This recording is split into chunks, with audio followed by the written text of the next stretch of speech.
We have another amazing game from the D, from Detroit. Neil's going to be joining us, and we're going to show his trailer now and take a very, very short break, and then get into our conversation with Neil. It's a simple reaction when you see what you want. Just keep yourself in motion, don't ever let up. Keep your eye on it. This is your moment. Every step forward makes you even strong. It's all about that persistence when you do what you love. Don't be scared of resistance, just keep your head up. Keep your mind strong. This is your moment. Every step forward, gonna feed your hunger. Run and don't stop. If you wanna just race to the top. If you wanna just set yourself free. Take what you need, chase what you see, fight for your dreams. Run and don't stop. If you wanna just race to the top. If you wanna just set yourself free. Take what you need, chase what you see, fight for your dreams.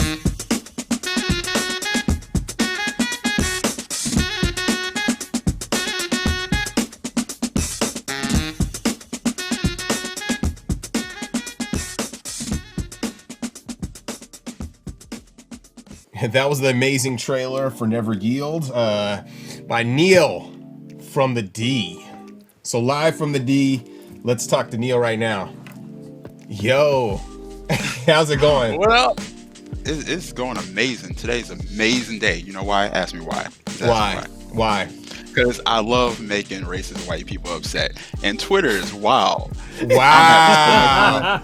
He went in immediately. I want all the smoke. All the While smoke. I was waiting for y'all, I was just on my phone going at them. I got time. Wow. But yeah, the game is sick. Like I was playing yesterday. He's gonna drive. There's no cats in this, right? Nah, no cats. But you die a lot, so. Yeah, you die. I was dying quite a bit. But yeah, the aesthetic for this game is super sick. Like everything, like the music, everything has this really dope vibe to it. Can you talk about how you got started with this project and kind of your inspirations? Yeah, at first I started making this game just because I was having a real rough time in the game industry, and I was like, you know what, I'm just gonna do this stuff myself. And I started a while back with this other game called Click that we put on Kickstarter. It did pretty well, but we got like a lot of heat just because it was like about a little black girl and like her just playing the game, and for, like game industry, a lot of gamers didn't like that, and the Kickstarter didn't work out for various reasons. But I took a little bit of a break just to get myself together, like get all the ideas that I wanted to make on paper. And this was like the first one I wanted to make. And then someone that I was like talking about the game to pretty much told me, you can't do it.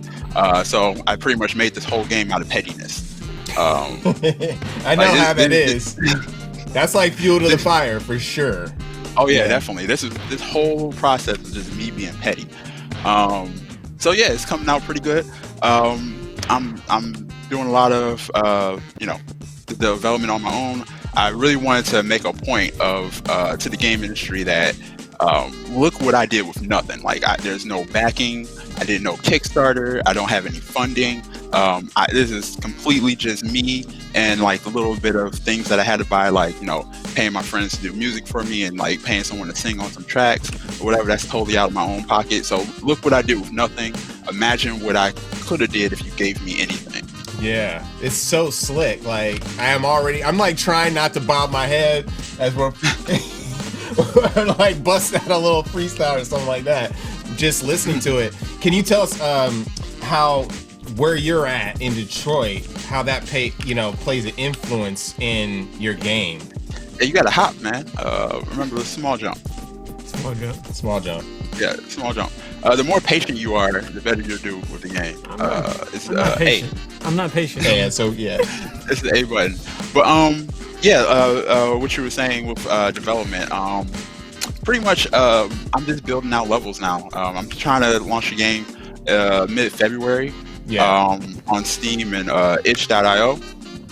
You can wishlist it now, by the way. Follow me at Aerial Knight. But yeah, it's on Steam right now on itch.io. You can follow it there too. But yeah, for the most part, I'm just in the process of making more levels.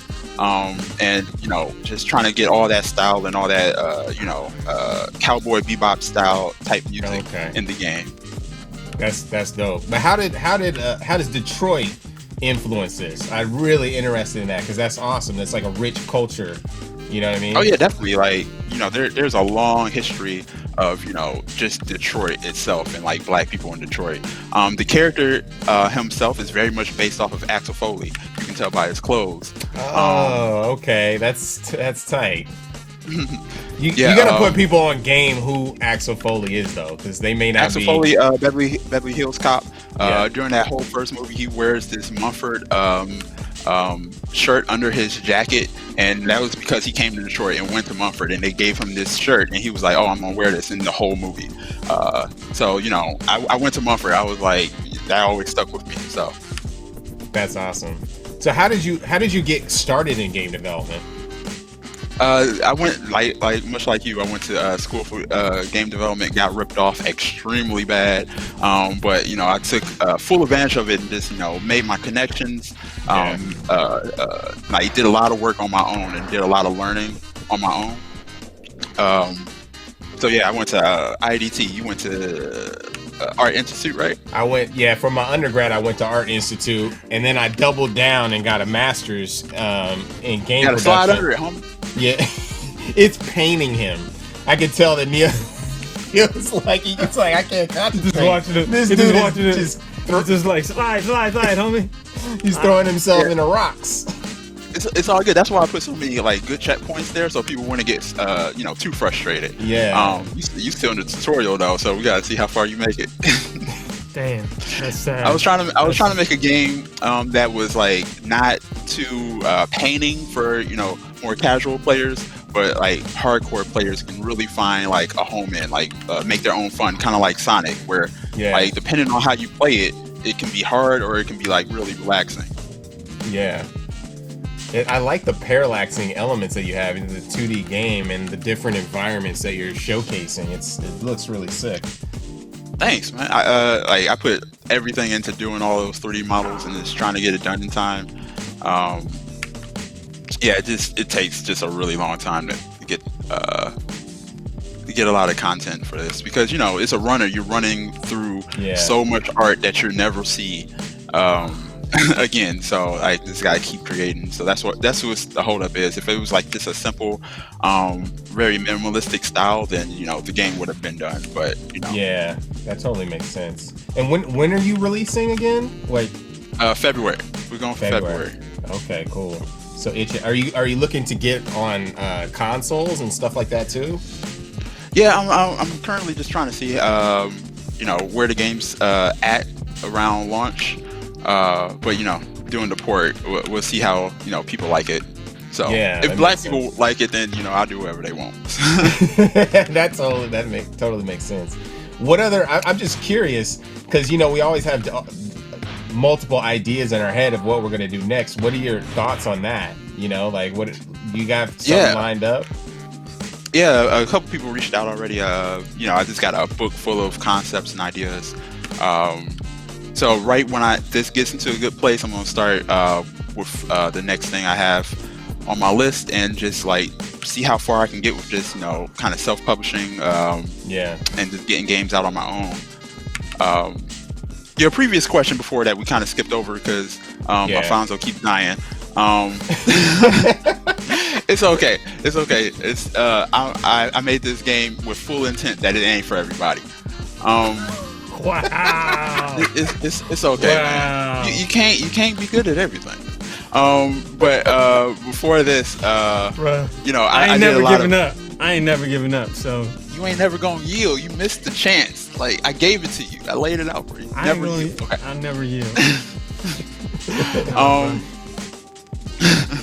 But yeah, before this game, I did a lot of contract work for like little indie studios who make games. Here in Detroit, we do a lot of like auto shows. So I did a lot of apps and like just promotion for auto shows, doing VR and all types of stuff like that. Okay. So yeah, I've been doing this for about 10 years now. If you Oh wow! So since I was 19. Yeah. Oh, that's dope. So when you're like, so you said you're all self. He's like, nah. He's Yeah. I thought you was never gonna yield. This is like the It's all good, clowning it's segment. What was I gonna say? I can't even think about what I was gonna say. Just clowning the brother. Yeah. Now, anyway, I was gonna say No, I so appreciate you, man. So you said this is pretty much self-funded, right? You didn't want to go for publishing, that type of thing. You wanted to make this yourself and prove to everyone. How do you, and a lot of developers ask the same question, is how do you fund yourself doing this? Are you doing stuff on the side? Did you save money? Like, how did you go about? Yeah, I'm sorry, I didn't mean to cut you off. But yeah, you just gotta save. I've for like past 4 years, I have not had less than 3 jobs.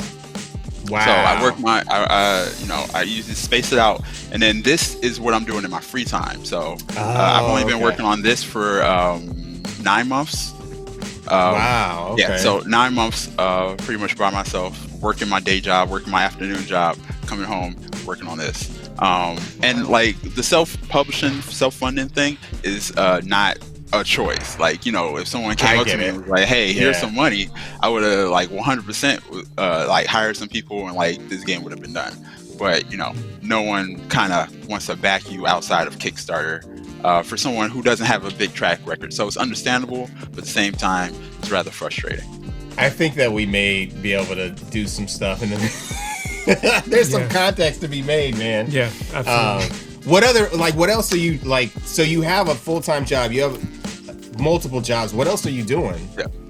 So I'm working on another game with a studio that I just started helping out around December. They have a game coming out. It's not announced yet, but it's about a black woman in Detroit dealing with a lot of problems.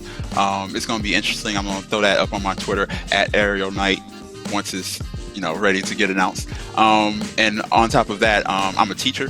I teach 3D art and a little bit of game design at a local college. I'm a professor. And then, just some side contract work on top of that. Cool. That's what's up. Let's switch to a 2-shot if we can. Let's go to a frozen. Cool. Yeah, that's awesome. I think that's the grind. I mean, you can contest to that. Yeah, I know the grind. I mean, I'm a full-time engineer at right now I'm working for a largest Bitcoin exchange in the world, and then I do the game heads thing, so I'm the board chair, and I teach the DevOps program. So I know what having 3 jobs is like, brother, and I applaud you, and we want to support your work. Thank you. Like, as dope as it is to work so much and like be able to like promote myself, and I hate it. Like, and I resent the game industry so much for putting me in this spot. So like, I don't even say that because I heard a couple of your previous guests, and like, people, it's worked out for some of them, but I truly believe we shouldn't have to work this hard to get anything. As far as progress in the game industry. So I make some people mad when I say that on Twitter and stuff like that, but it shouldn't be this hard. No, and I agree. You shouldn't be this hard, and I think that's what Alfonso was talking about. I always talk about grit and the pain I've gone through doing this, because it hasn't been any less than what you're saying, like 3 or 4 jobs. You know what I mean? At any given point, I've created a way to maneuver through it over years. Like, I've been in the game industry for 12 years right now. So I definitely feel that. And I think that's what we're trying to do, right? We're trying to create change. We're trying to create awareness, have more things like that. Connect, like we're connecting now. Like, I didn't know this game existed. You know what I mean? And it's freaking amazing. And I'm looking at games all day. If we're able to connect, there may be ways that we're like, hey, I know this person who's funding. I know this publisher, like, and then we can make that happen. And I think that's what we need to build together. So I totally agree with that sentiment for sure. I have a quick question for you, actually, if we got time. Yeah, sure. So, like you said, that's what we're trying to do. Like, I think we've, as Black people in the game industry, hit our limit of what we can possibly do. And you know, other white people are trying to help now, and like push us up. But what can they do to like make a better situation for people coming in? Because we're already way behind. Well, personally, let me jump in first. One thing is, like, number one, I'm trying to build myself up to a certain level and not run around with a flag. We talked about that. When I'm getting to these specific level and creating these platforms, I can reach down and help, because at that you know, at that level, I am an executive level, and I'm helping other people that I see have put in the work, have the talent, and, you know, need to be uplifted, right?